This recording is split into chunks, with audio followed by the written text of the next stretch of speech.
সময় সত্য নয়, ভিতরের চোখ দিয়ে আপনাকে দেখা শিখতে হবে। আপনাকে খিদির আলাইহিস সালাম হতে হবে। কোন খিদির? মুসা আলাইহিস সালাম বলছেন নৌকা কেন ফুটা করলেন? যে নৌকা পার করে দিল, আমাদেরকে নদী পার করে দিল, ওই নৌকা ফুটা করলেন? এই বাচ্চাকে হত্যা করলেন কেন? নিষ্পাপ বাচ্চা। এই দেয়ালটা নির্মাণ করলেন কেন? তিনটা প্রশ্নের উত্তরে খিদির আলাইহিস সালাম বলেছেন, আলাম আকুল লাক, আমি কি তোমাকে বলি নাই ইন্নাকা লান তাসতাতিআ মা'ইয়া সাবরা, তুমি আমার সাথে ধৈর্য ধরতে পারবে না?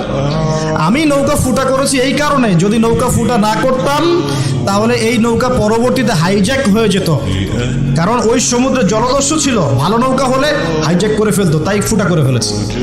বাচ্চাকে কেন হত্যা করেছি? নিজের ইচ্ছায় করি নাই, আল্লাহর হুকুমে করেছি, কারণ আল্লাহ পাক আমাকে জানিয়েছেন এই বাচ্চা যদি বড় হতো, বড় একটা কাফের হতো এবং সে তার পিতা মাতাকেও কুফরিতে নিয়ে আসতো। দেয়াল কেন নির্মাণ করেছি? বিকজ দেয়াল হচ্ছে এই বাড়ির দুইজন এতিম বালকের দেয়াল। এই দেয়ালের নিচে গুপ্তধন আছে, যদি নির্মাণ না করতাম মানুষ টাকা পয়সা নিয়ে চলে যেত।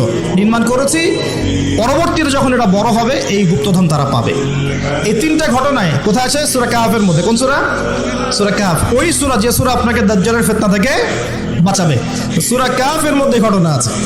এখানে খিদির আলাইহিস সালাম যা করছেন, তিনি ইন্টারনালি বিষয়গুলোকে অবজার্ভ করছেন। আল্লাহ পাকের নূর, আল্লাহর দেয়া বসিরা এবং মারিফত দিয়ে তিনি দেখছেন। আর মুসা আলাইহিস সালাম বাহ্যিকভাবে দেখছেন, নৌকা কেন ফুটা করলেন, বাচ্চা কেন হত্যা করলেন, দেয়াল কেন নির্মাণ করলেন। কথা কি বুঝতে পারছেন? তো এখানে বাহ্যিক দৃষ্টি এই যুগে চলার জন্য আপনার জন্য যথেষ্ট নয়। আপনাকে খিদির আলাইহিস সালামের মতো ইন্টারনালি আপনাকে পিউরিফাইড হতে হবে, ইন্টারনাল অবজারভেশনের দরজাটা খুলতে হবে।